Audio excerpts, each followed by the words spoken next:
Le café est bien descendu? L'heure de moins, pas si pire? Oh boy! Faut prendre du café à digestion rapide, mes amis. Hey, même avec une heure de moins, on est capable de sourire et de dire Seigneur, on est content d'être dans ta présence. Yes? Il y en a qui sont contents d'être là ce matin? Amen. Amen. Je suis excité de pouvoir vous apporter ce message-là ce matin. Et on débute une série qui va continuer pendant les trois prochaines semaines. En fait, ça va durer 4 semaines, mis à part s'il y a d'autres extras.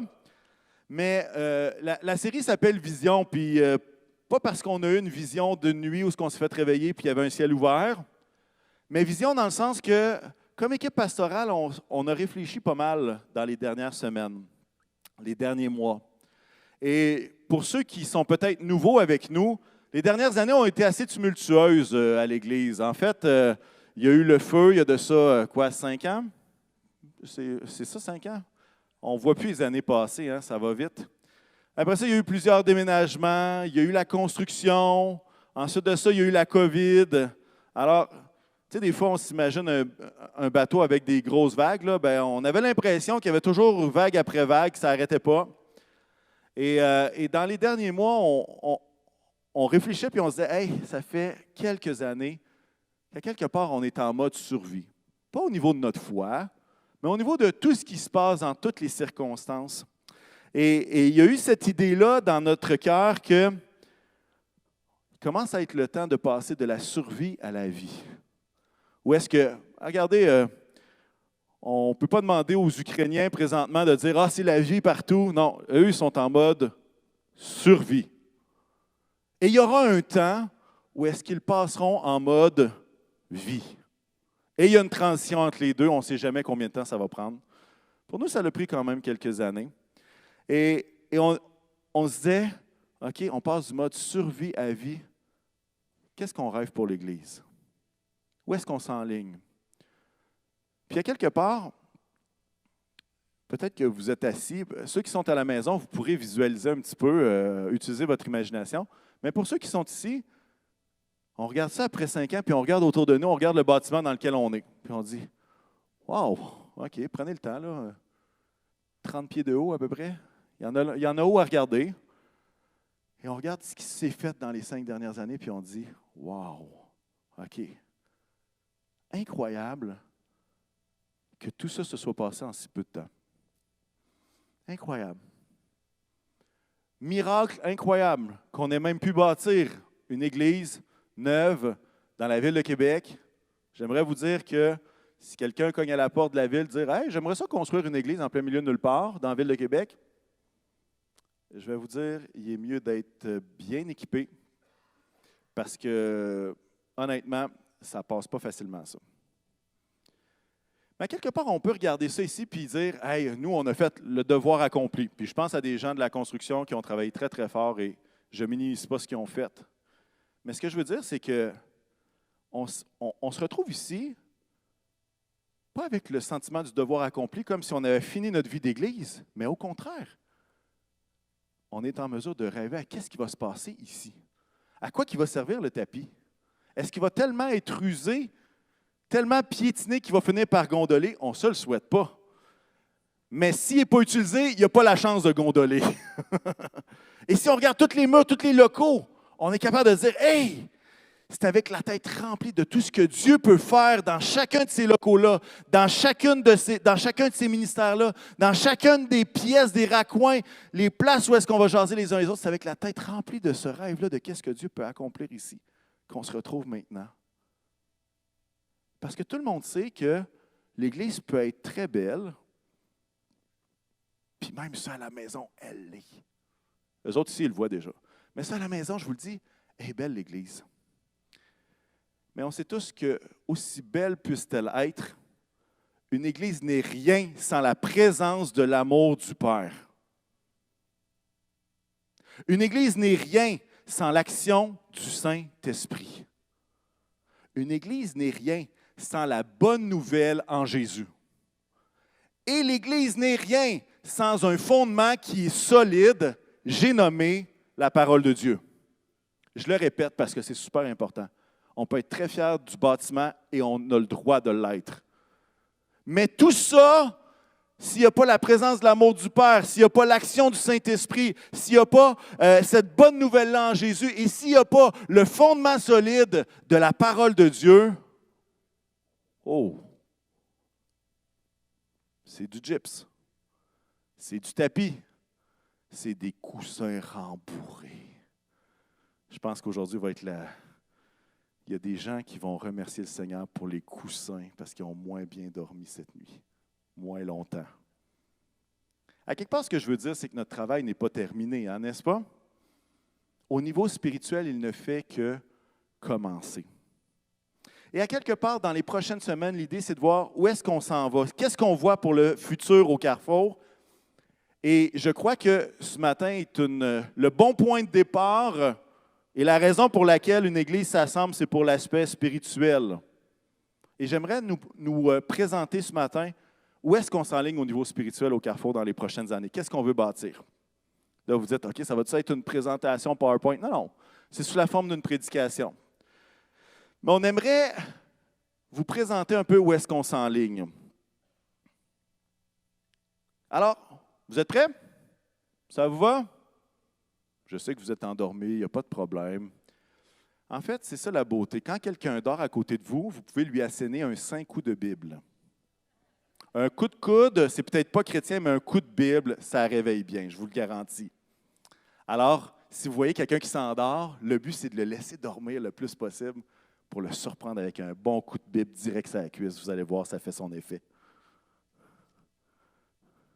Il y a du monde qui sont plus réveillés que tantôt, là. C'est bon. La première chose que je veux partager, et je l'ai mentionné un petit peu, c'est l'idée que l'Église doit être sur un fondement solide. Et on croit que ce fondement-là, c'est le fondement des Écritures. Pourquoi les Écritures? Parce que nous croyons que les enseignements dans la Bible font autorité pour notre vie et pour notre foi. Je le répète, nous croyons que la Bible fait autorité sur notre vie et notre foi.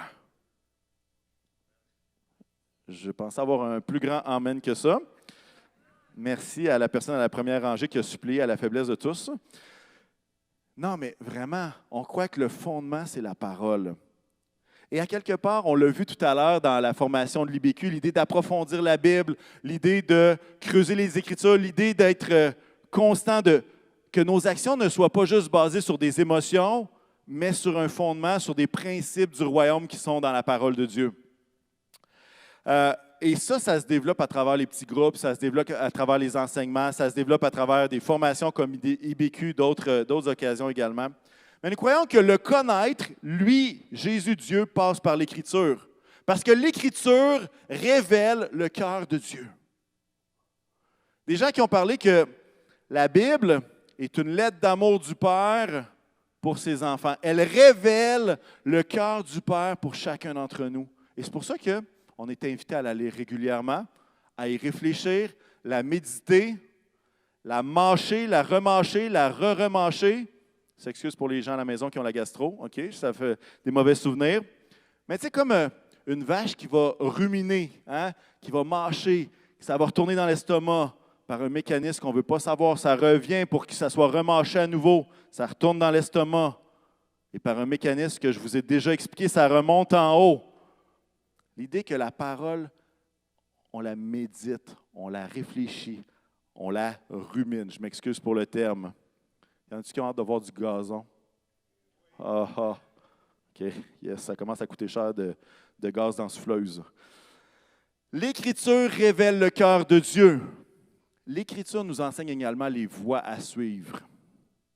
L'Écriture nous conduit près de lui. Et l'Écriture nous permet de grandir dans notre confiance et notre relation avec notre Seigneur. J'aimerais vous lire un texte dans Psaume 119. Psaume 119, versets 11 à 18. Donc, il y a une partie sur cette diapo-là. Continue sur l'autre. On va la lire quand même assez tranquillement. « Je serre ta parole, pas dans le placard, je serre ta parole dans mon cœur, afin de ne pas pécher contre toi. Béni sois-tu, Éternel, enseigne-moi tes prescriptions. De mes lèvres, j'énumère toutes les sentences que tu as prononcées. Verset 14, j'ai autant de joie à suivre tes instructions que si je possédais tous les trésors. Verset 15, je médite tes décrets.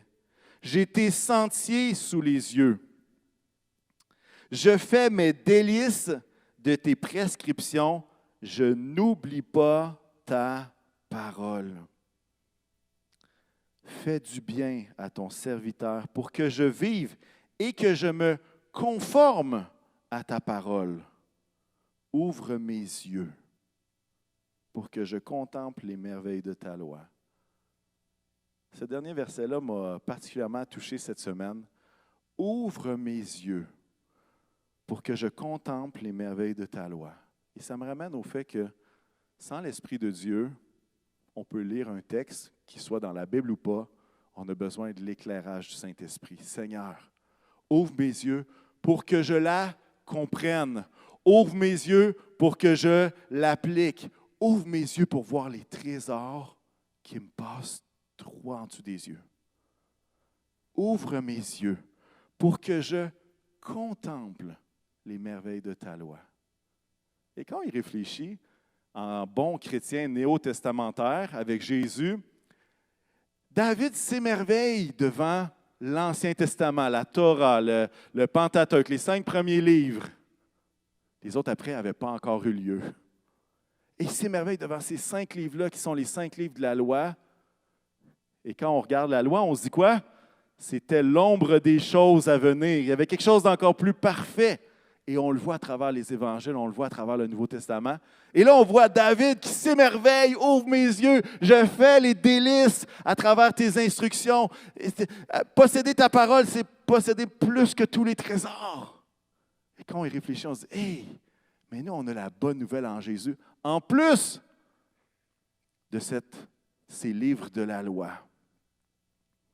Inspirant. 2 Timothée 3, 16 et 17, un verset quand même assez connu lorsqu'on veut parler de l'Écriture, de la Bible. Toute l'Écriture est inspirée de Dieu. Toute l'Écriture est inspirée. Ça parle du souffle de Dieu. Et utile pour enseigner, pour convaincre, pour corriger, pour instruire dans la justice, afin que l'homme de Dieu soit formé et équipé pour toute bonne œuvre. Malheureusement, parfois on utilise le terme « homme de Dieu » pour les pasteurs, mais ici, il n'est pas question de juste le pasteur. Ici, il est question des hommes et des femmes de Dieu qui croient en Jésus. Toute l'Écriture est inspirée pour enseigner, convaincre, corriger, instruire dans la justice chaque croyant, afin qu'il soit formé et équipé pour toute œuvre bonne. C'est quelque chose de beau. Et comme Église, on veut se tenir sur les Écritures, plus que jamais. Plus que jamais. Et je vais vous dire quelque chose, être fondé sur les Écritures, ça ne veut pas dire une accumulation toujours plus grande et plus grande de connaissances. Parfois, on voit ça. Il faut que tu aies fait un doctorat en théologie pour vraiment connaître la Bible. Être fondé sur la parole, ce n'est pas ça que ça veut dire. Être fondé sur la parole, ça veut dire qu'elle a autorité sur nos choix, sur nos croyances. Être fondé sur la parole, ça veut dire que ça signifie de vivre selon les valeurs du royaume dans notre contexte actuel. Être fondé sur la parole, ça signifie de préférer ce qui est vrai à ce qui est nouveau. Je répète ça. Être fondé sur la parole, c'est de préférer ce qui est vrai à ce qui est nouveau. J'aimerais vous dire la chose suivante.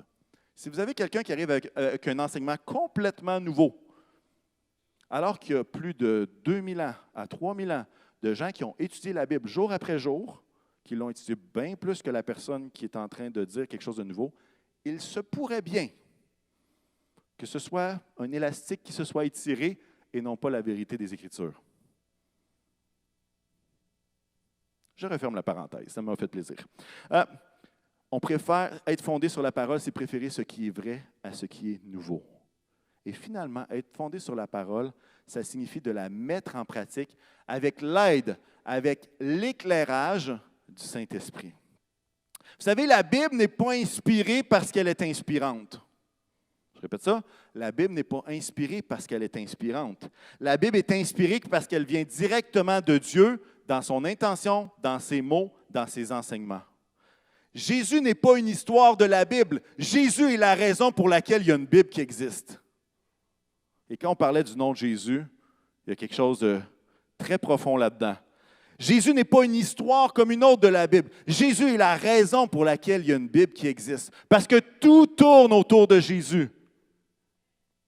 Colossiens 1,15 va dire la chose suivante. Le Fils, et là ça parle de Jésus, Jésus est l'image du Dieu invisible, le premier-né de toute la création. En effet, c'est en lui que tout a été créé dans le ciel et sur la terre, le visible et l'invisible, trône, souveraineté, domination, autorité. Tout a été créé par Jésus et pour Jésus. Jésus existe avant toute chose et tout subsiste en Jésus. Jésus est la tête du corps qu'est l'Église. Je répète ça. Jésus est la tête du corps qu'est l'Église. C'est lui la tête. Jésus est le commencement, le premier-né d'entre les morts, afin d'être en tout le premier. Verset 19. En effet, Dieu a voulu que toute la plénitude de Dieu habite en Jésus. Il a voulu par Christ tout réconcilier avec lui-même, aussi bien ce qui est sur la terre que ce qui est dans le ciel, en faisant la paix à travers Jésus par son sang versé sur la croix. Et vous, ça c'est nous autres, ça. Et vous qui étiez autrefois étrangers et ennemis de Dieu par vos pensées et par vos œuvres mauvaises, Jésus vous a maintenant réconciliés par la mort de son Fils. C'est le Père qui vous a maintenant réconciliés par la mort de son Fils Jésus dans son corps de chair pour vous faire paraître devant lui saint, sans défaut et sans reproche. Il y a des raisons d'aimer Jésus, pas rien qu'un peu. C'est lui qui est la tête de l'Église. La parole révèle Jésus. Elle pointe vers Jésus. Blaise Pascal a dit la chose suivante, et je pense qu'on l'a à l'écran. Jésus-Christ, que les deux testaments, Ancien et Nouveau, regardent l'Ancien comme son attente, le Nouveau comme son modèle, tous deux comme le centre. Jésus, le centre de la parole, le centre des Écritures, l'attente de Jésus dans l'Ancien Testament, le modèle de Jésus dans le Nouveau. Intéressant. Et quelque part, Jésus est au centre de la foi, au centre de nos vies comme modèle. Y a-t-il un meilleur modèle que Jésus à avoir sur cette terre? Dans la foi, là, évidemment. Peut-être que des gens dans le monde diraient, oui puis non, on en prend puis on en laisse. Mais comme croyant, Jésus est vraiment le modèle incomparable, inégalable, sur lequel on veut centrer nos vies. Là, vous m'entendez et vous dites, on est très trinitaire ce matin, on parle du Père, du Fils, du Saint-Esprit. Vous savez, on a besoin des trois. On a besoin des trois. Sans le Saint-Esprit qui éclaire, la lettre est morte. 2 Corinthiens 3,6 va dire, il nous a aussi rendus capables d'être ministres d'une nouvelle alliance, non de la lettre, mais de l'Esprit. Car la lettre tue, mais l'Esprit vivifie. Ça vous est-il déjà arrivé de prier avant de lire votre Bible? Seigneur, peux-tu éclairer ce que je vais lire, s'il te plaît? Qu'est-ce que ça veut dire, ça? Ça veut-il dire qu'il faut arrêter de lire notre Bible parce que ça tue? Pas du tout. Ça veut dire que sans Dieu, c'est des règles. C'est la loi, ça part de la loi. C'est des règles qui finissent par juste mettre une condamnation, alors que Jésus, l'Esprit, met la vie à travers ce qu'on va lire, à travers ce qu'on va faire, en mettant Jésus au centre de nos vies. Jean 16, 13 et 14, c'est Jésus qui va parler du Saint-Esprit. Écoutez bien ce qu'il va dire, c'est vraiment intéressant. Quand le Consolateur sera venu, là il dit, le Consolateur c'est qui? L'Esprit de vérité. Quand le Consolateur sera venu, l'Esprit de vérité, il vous conduira dans toute la vérité, car il ne parlera pas de lui-même, mais il dira tout ce qu'il aura entendu et il vous annoncera les choses à venir. Il me glorifiera parce qu'il prendra de ce qui est à moi et vous l'annoncera. C'est comme si le Saint-Esprit, celui qui réside en chacun de nous d'ailleurs, quand même pas super comme caractéristique, un de ses rôles, c'est de prendre ce que Jésus a enseigné et de le rappeler à nos cœurs. Jésus au centre, avec le besoin du Saint-Esprit qui nous éclaire. Le Saint-Esprit qui allume, qui ouvre nos yeux, comme s'il ouvrait les yeux d'un aveugle, qui passe d'une cécité spirituelle à une vue 20-20 des choses spirituelles à cause de son esprit. Je prends le temps de mettre le fondement des Écritures, le fondement de Jésus, parce que parfois on peut, des fois, aller à gauche, à droite, mais on a besoin de revenir à Jésus. On a besoin de revenir à la parole. On a besoin de revenir à ce qui est solide, ce qui ne change pas dans le temps, ce qui ne change pas selon les saisons, ce qui ne change pas selon les modes, la parole de Dieu. Et c'est un fondement évangélique très profond qui est partagé par beaucoup de frères et sœurs de différentes familles d'Église. Et on n'est pas en train de dire qu'on est parfait là-dedans. On fait juste dire que nos yeux sont alignés sur la parole. On veut faire de ce lieu, du Carrefour chrétien de la capitale, un lieu où est-ce que Jésus est le centre. Amen. Amen. Je ne sais pas pour vous, mais la parole de Dieu crée une soif de le connaître, une soif de s'approcher de lui, une soif d'expérimenter ce que Dieu veut pour nous. Et ça m'amène à un autre point. Je dis depuis le début qu'on a besoin du Saint-Esprit. On a besoin du Saint-Esprit. Et j'aimerais vous partager un peu comment on s'enligne, justement, avec tout l'aspect du Saint-Esprit. Je résumerai ça en 2 mots. Naturellement, surnaturel. Naturellement surnaturel. Et à quelque part, on a construit cette Église, comme je vous dis, pas pour regarder la couleur des murs. Si vous aimez le bleu, tant mieux. Si vous ne l'aimez pas, ben là, vous êtes mal pris. Mais parce qu'on rêve que le Saint-Esprit va agir. Et on a soif qu'il agisse. Parce que, comme Église, un des passages qui est fondamental, c'est Actes 1:8. Je vous le lis. Jésus va dire à ses disciples, « Mais vous recevrez une puissance lorsque le Saint-Esprit viendra sur vous, et vous serez mes témoins à Jérusalem, dans toute la Judée, dans la Samarie et jusqu'aux extrémités de la terre. Mais vous recevrez une puissance. » Puissance pourquoi? Pour devenir les nouveaux personnages de Marvel? Non. Une puissance pourquoi? Pour être des témoins. Pour être des témoins. Et l'idée de recevoir cette puissance-là du Saint-Esprit, c'est une propulsion pour être un témoin. C'est une puissance qui nous, je m'excuse le terme, là, qui nous pousse dans le dos pour aller voir notre prochain, pour continuer de faire les œuvres que Jésus veut que nous fassions. C'est une propulsion. Ça nous mène en avant. Et je veux nous rappeler qu'on a besoin de la puissance du Saint-Esprit encore aujourd'hui au Québec. On a encore besoin de la puissance du Saint-Esprit dans chacune de nos vies. Peut-être que vous avez vécu la COVID, vous étiez dans un marasme, un découragement. Je peux vous garantir qu'on a besoin de la puissance du Saint-Esprit dans chacune de nos vies. Dans chacune de nos vies. Mais vous savez pourquoi on parle de naturellement surnaturel? Parce qu'on n'est pas là pour forcer les choses. Qu'est-ce que ça veut dire, ça, pour forcer les choses? J'ai écrit une belle phrase, je vous la lis, OK? Quand nous sommes plus passionnés de vivre des expériences spirituelles ou plus passionnés par nos particularités doctrinales que pour la grande mission pour nous, les croyants, on est dans le trouble. Plus. Quand on est plus passionné de juste vivre une expérience pour vivre une expérience, plutôt que d'être passionné pour la mission que Dieu nous appelle, chacun d'entre nous, on est vraiment dans le trouble.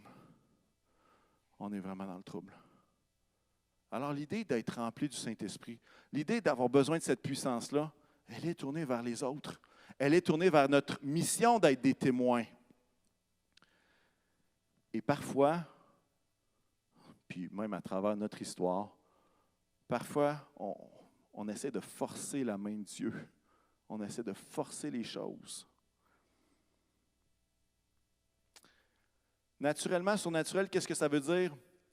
Ça veut dire qu'on n'a pas besoin d'un gros setup avec un invité pour que la puissance de Dieu se manifeste. Ça se fait dans la vie de tous les jours.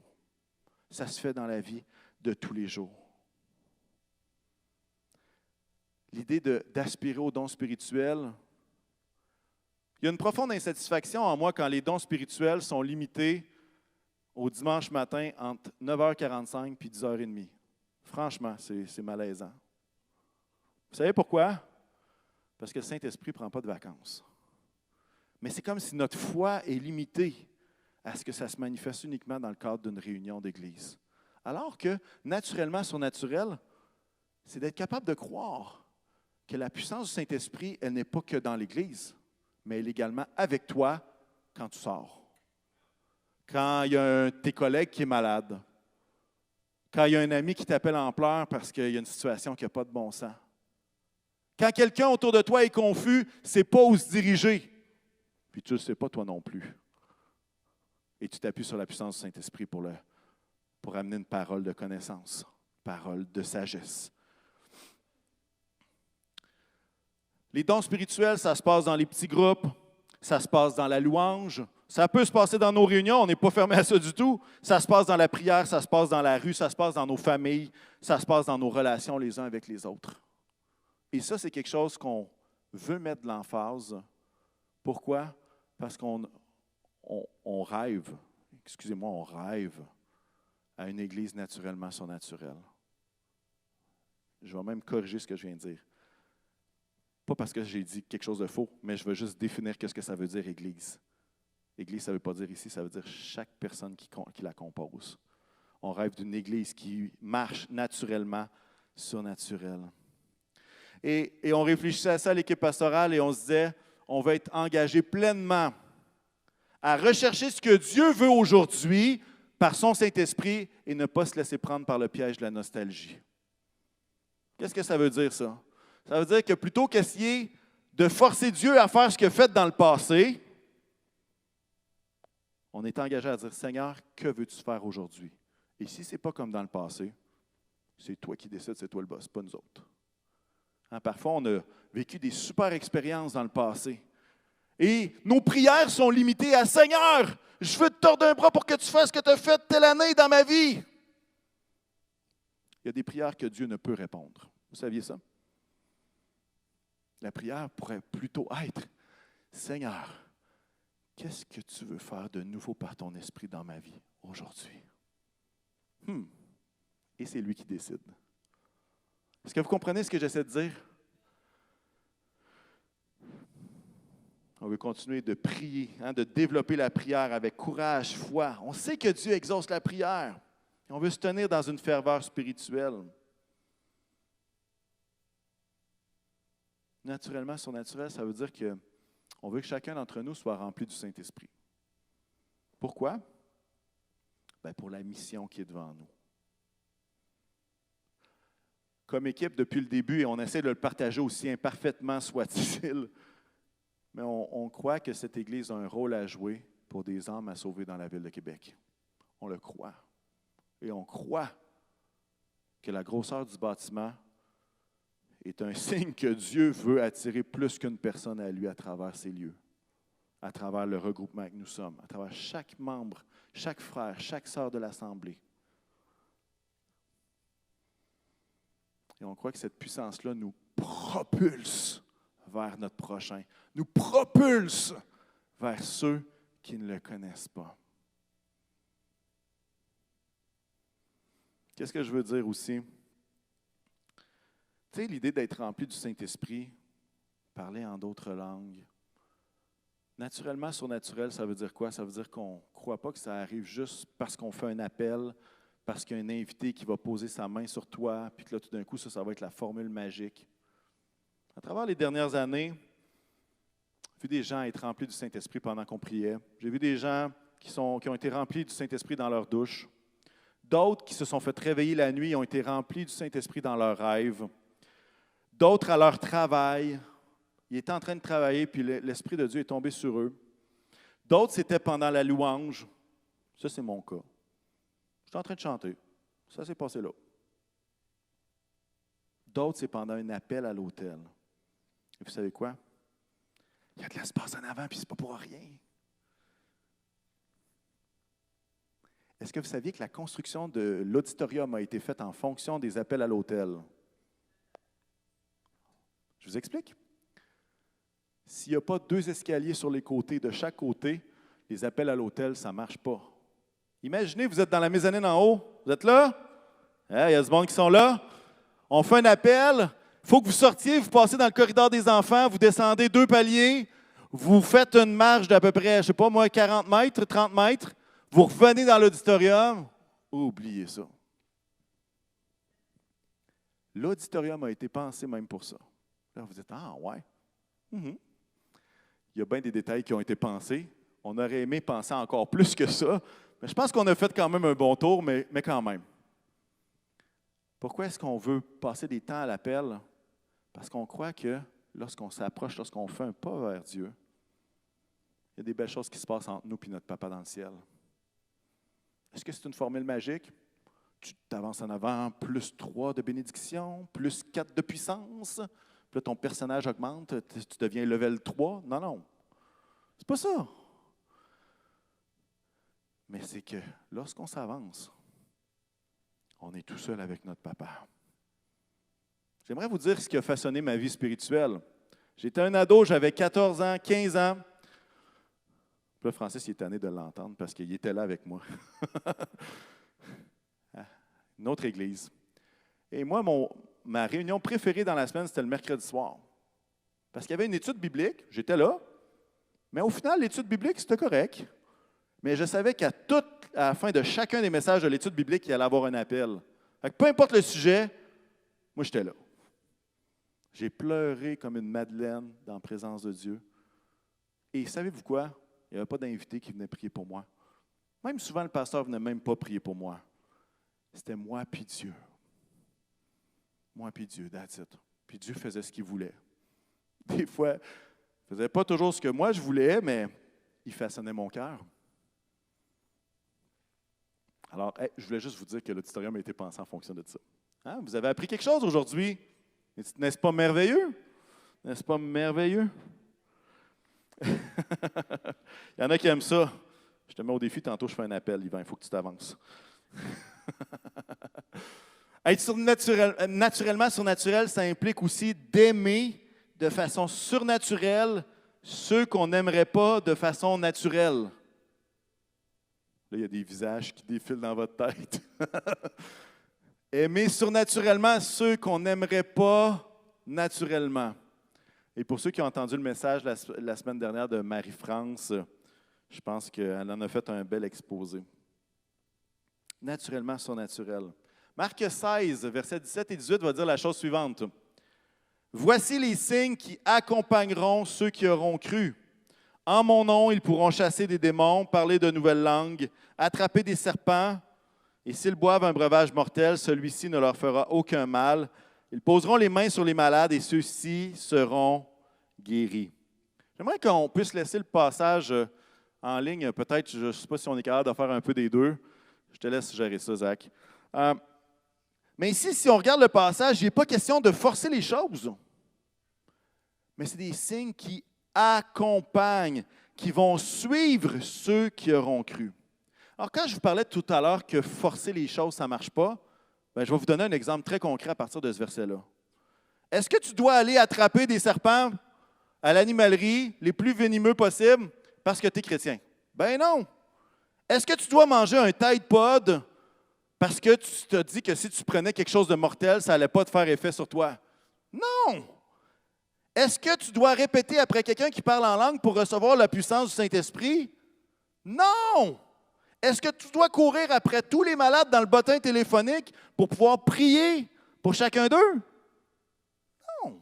C'est des signes qui accompagnent ceux qui auront cru à travers notre marche. Et ce qui est intéressant de ce passage-là, c'est que tout ceci a été écrit à la fin de l'Évangile de Marc. Et toutes ces choses, une après l'autre, ont toutes été faites dans le livre des Actes. Que ce soit Paul, que ce soit les autres disciples. Tout ça, ça s'est produit, dans le sens qu'il y a des gens qui ont pris des serpents, qui se sont fait mordre, puis qui, ça ne leur a rien fait. Il y en a qui ont pris des breuvages mortels, pas d'effet. Il y en a qui ont vu des malades, ils ont prié, ils ont été guéris. C'est des signes qui accompagnent, qui suivent. J'aimerais nous dire la chose suivante, c'est que le surnaturel n'est pas fait, le Le surnaturel est fait pour les autres que toi. Le surnaturel, c'est pour les autres. Là, il y en a qui disent, OK, bon, ben, les autres le recevront, moi, je n'en ai pas besoin. Non, non, non. On a besoin de la puissance du Saint-Esprit, chacun d'entre nous. Mais le bénéfice de ça, c'est pour les autres. Les dons spirituels, c'est pas pour que tu t'imposes toi-même les mains toutes les fois que tu es malade. C'est pour que tu imposes les mains à ceux qui sont malades autour de toi. C'est pas pour toi, c'est pour les autres.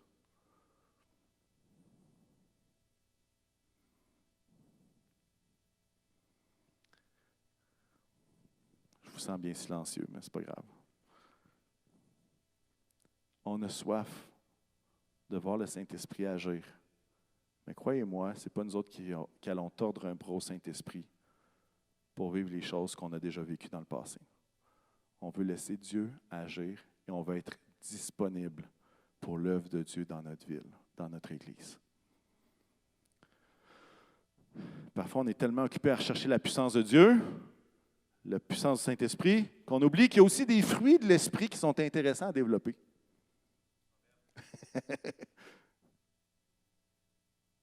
On a besoin des deux. On a besoin de développer les fruits.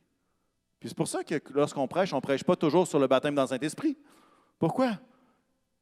Parce que bien que ce soit important, les fruits dans notre marche chrétienne sont aussi importants.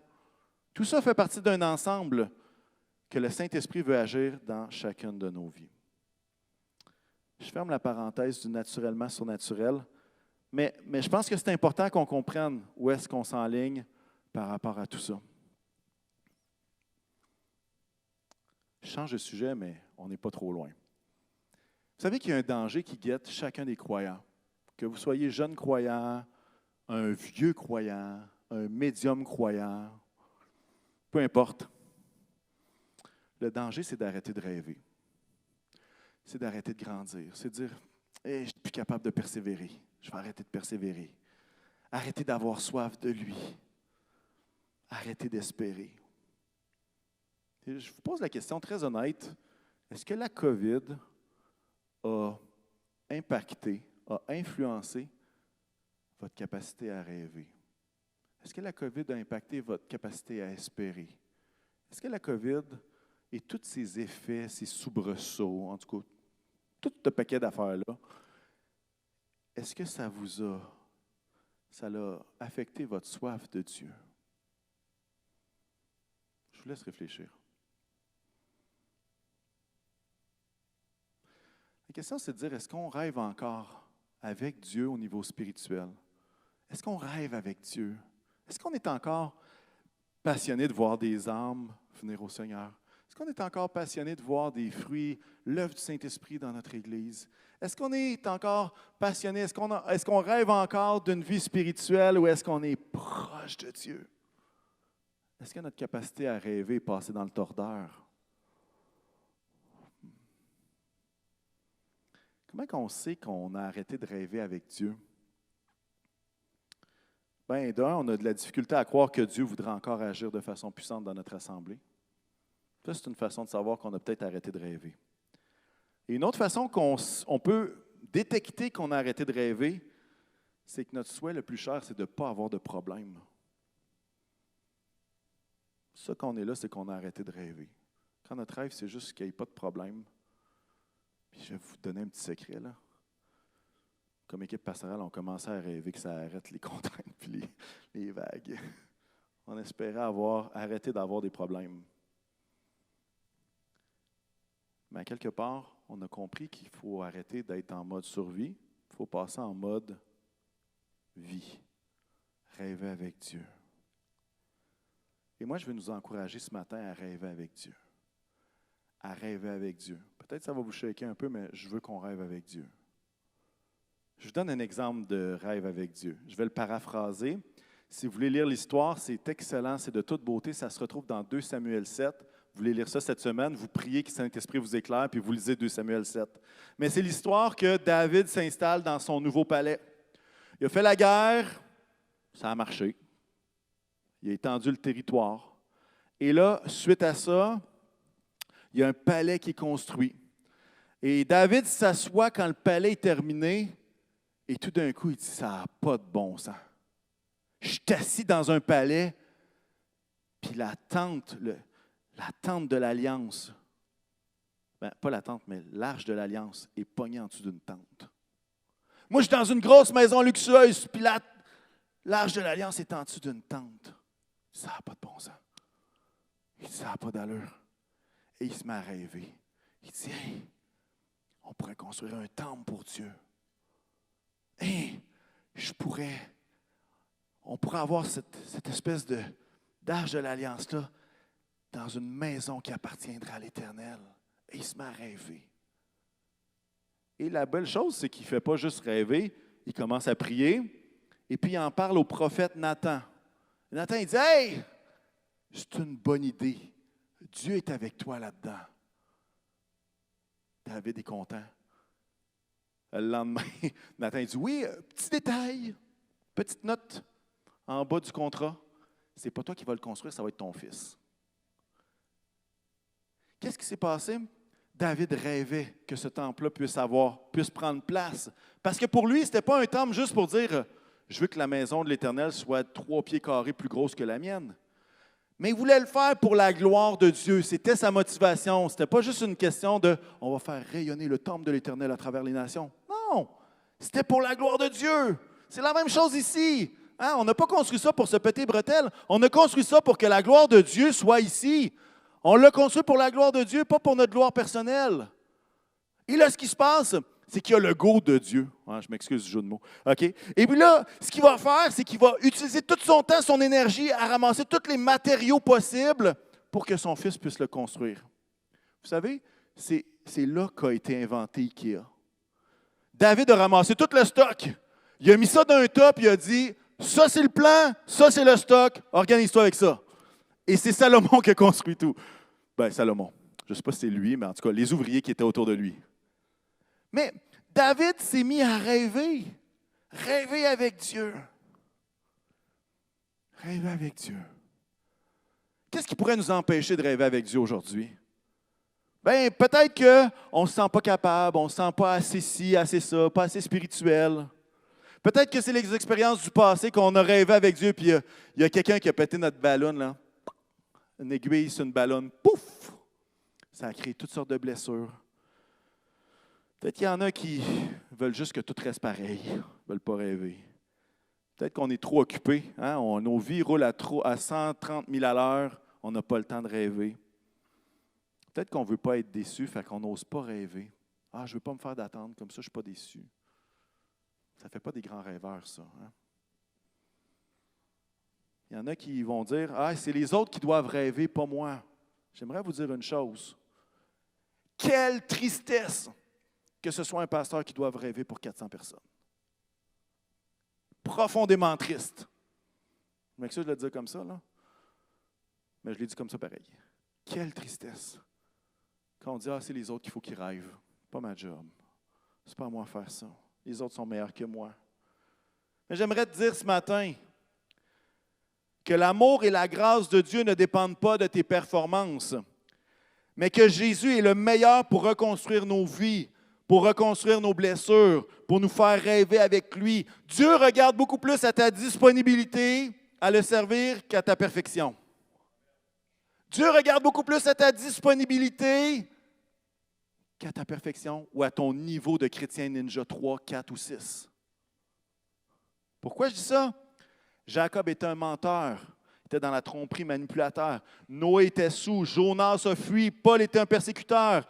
Gédéon était peureux, Moïse bégayait. David a commis l'adultère, Zachée était tout petit. Thomas doutait, Abraham était vieux, Lazare était mort. Mais ils ont tous été utilisés par Dieu. Toute la gang. Alors que tu ne sois pas aussi grand que moi, fine, pas de problème. Même les petits sont utilisés. Les grands sont utilisés, mais pour faire des bonnes histoires comme Goliath. En tout cas, ça, c'est une autre histoire. Dieu regarde beaucoup plus à ta disponibilité qu'à ton degré ultime de perfection. C'est quoi ton rêve pour ton Église?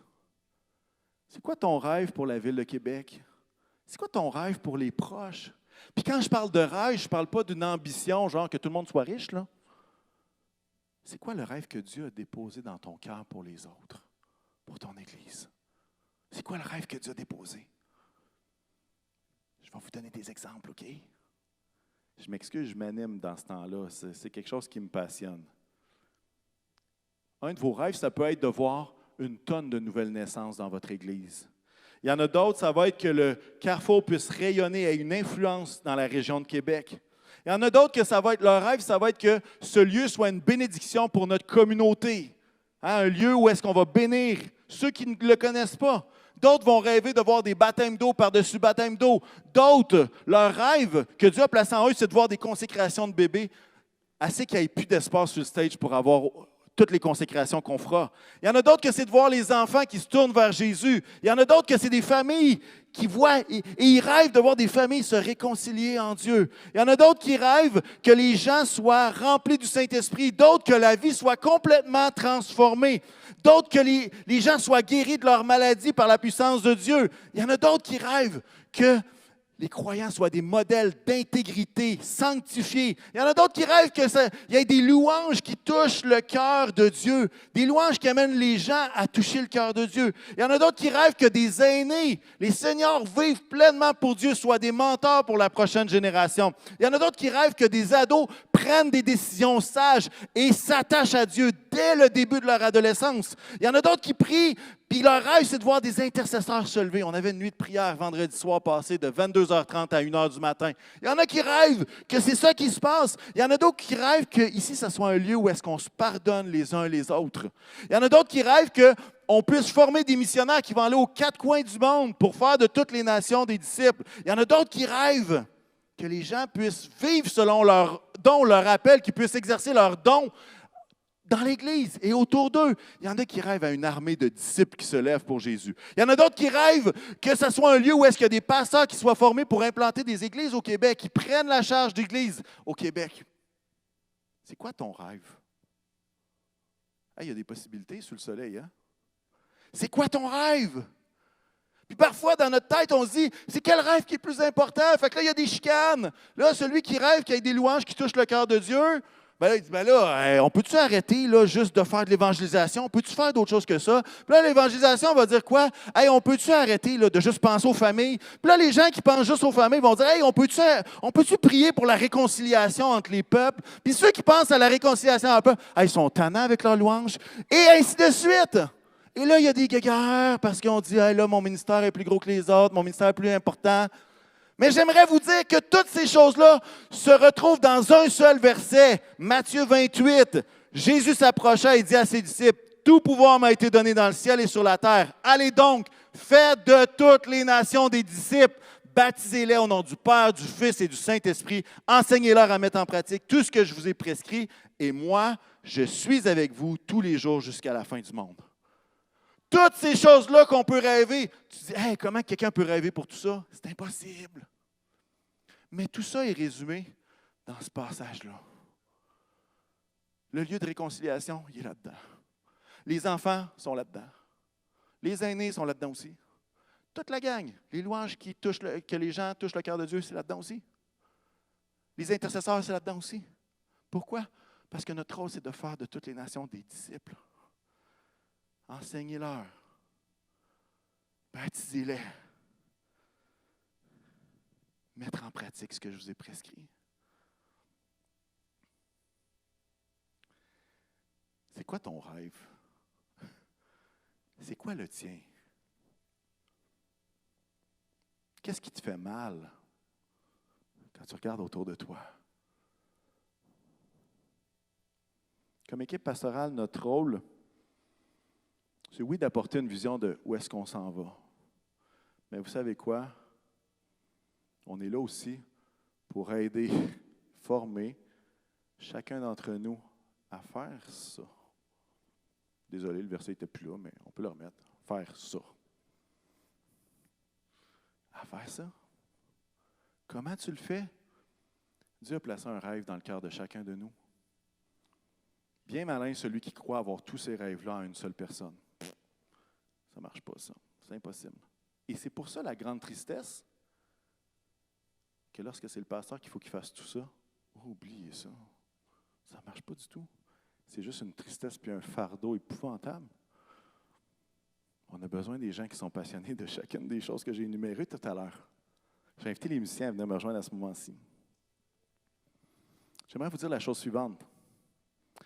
L'addition de tous ces petits rêves-là, tous ces grands rêves-là, de tous ces fardeaux-là qui sont sur notre cœur, qui sont tellement qu'on a à cœur, c'est ça qui forme le corps de Christ. C'est ça qui forme l'Église. C'est la somme de chacune de ces parties-là. Une personne ne peut pas faire tout ça. Je ne sais pas s'il y en a ici qui, peut-être comme l'équipe Passo, disent hey, peut-être qu'il est temps que je passe du mode survie au mode vie. Peut-être que, à cause de toutes sortes de circonstances, j'ai arrêté de rêver. J'ai arrêté de voir que Dieu pouvait construire un avenir même meilleur. J'ai arrêté de rêver. Et ça, c'est triste. C'est triste. Parce que lorsqu'on arrête de rêver pour les autres, vous savez qu'est-ce qu'il nous reste à penser? Juste nous. Quand on arrête de rêver pour les autres, on pense juste à nous. Mais vous vous rappelez ce que j'ai dit, hein? La puissance du Saint-Esprit, est-tu pour nous autres ou pour les autres? Pour les autres. Les fruits de l'Esprit, c'est-tu juste pour nous, pour se considérer, oh, moi, je suis un bon chrétien, j'ai 6 fruits de l'Esprit sur 9? Non. Si tu as plus d'amour, c'est pour qui? Bien, d'un, pour être capable de t'endurer peut-être, mais c'est surtout pour être capable d'aimer les autres. Quand on arrête de rêver pour les autres, on est condamné à être devant nous-mêmes tout seul. Puis il y a des prières que Dieu ne peut pas répondre quand on est juste face à nous autres. Lorsqu'on pense juste à nous, lorsque c'est le « je me moi s'il vous plaît ».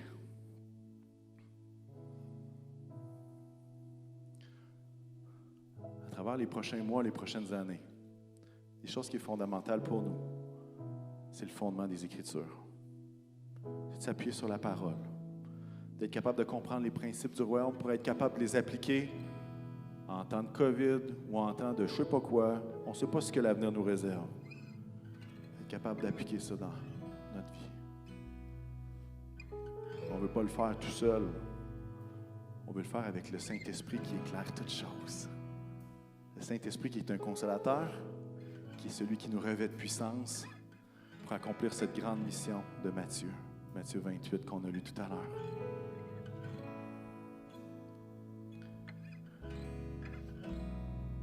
Peut-être vous partagez mon cœur sur quelque chose.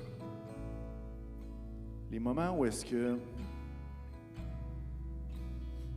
Dieu m'a fait grandir le plus dans ma foi, c'est les moments où est-ce que j'ai répondu aux rêves que j'avais. Pas pour les faire par ma propre force, mais où est-ce que j'ai décidé de faire un pas pour que le rêve ne reste pas juste un rêve, mais qu'il commence à prendre forme. J'aimerais vous dire que lorsqu'on se met en action dans le rêve que Dieu a placé dans notre vie, il y a des belles choses qui se passent. Il y a vraiment des belles choses qui se passent. On a cette ferveur-là à l'intérieur de nous pour bénir les autres. Il n'y a rien comme ça. J'espère qu'il va y avoir encore des rêveurs dans cette salle. J'espère qu'il y a encore des gens qui rêvent à la paix en Ukraine. J'espère qu'il y a encore des gens ici qui rêvent que Dieu veut faire des grandes choses. J'espère que votre Jésus n'est pas limité à ça de gros. Des fois, on essaie de le mettre dans une petite cage. Bouge pas trop, s'il vous plaît. Non. Quelle grandeur est votre Dieu? Quelle grandeur est le nom de Jésus? Quel point ce nom-là est grand dans nos cœurs, dans nos vies.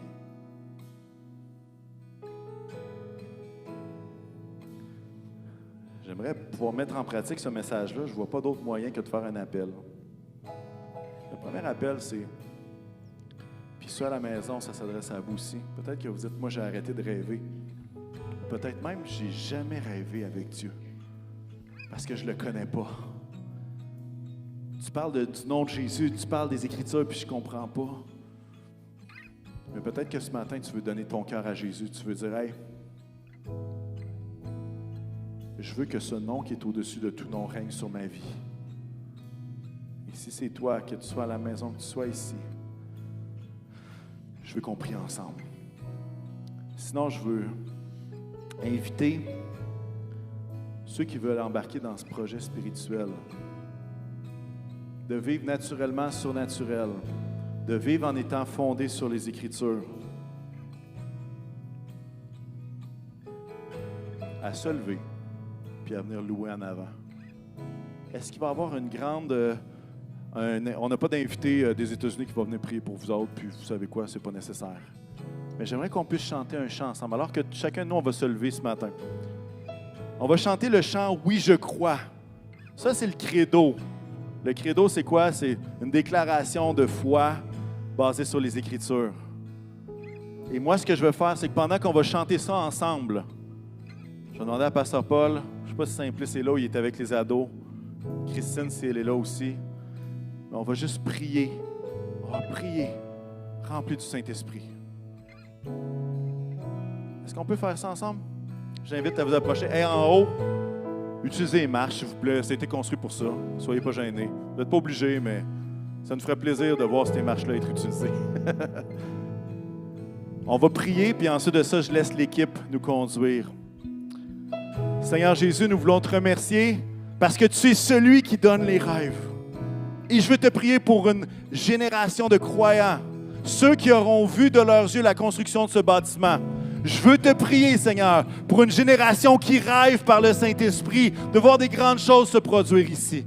Dans tous les domaines, que ce soit dans l'évangélisation, que ce soit à tous égards, Seigneur, toutes les choses, tous les rêves qu'on a énumérés. Je veux te prier pour des rêveurs, Seigneur, avec toi. Et je te prie, Seigneur, que ce soit ton Saint-Esprit qui nous propulse vers l'avant. Bénis chacun de mes frères, de mes sœurs, ceux qui sont à la maison également. Vous pouvez vous lever, vous mettre à genoux, faites ce que vous voulez. Mais qu'il puisse y avoir une génération de rêveurs pour l'Éternel dans ce lieu. Au nom puissant de Jésus. Amen.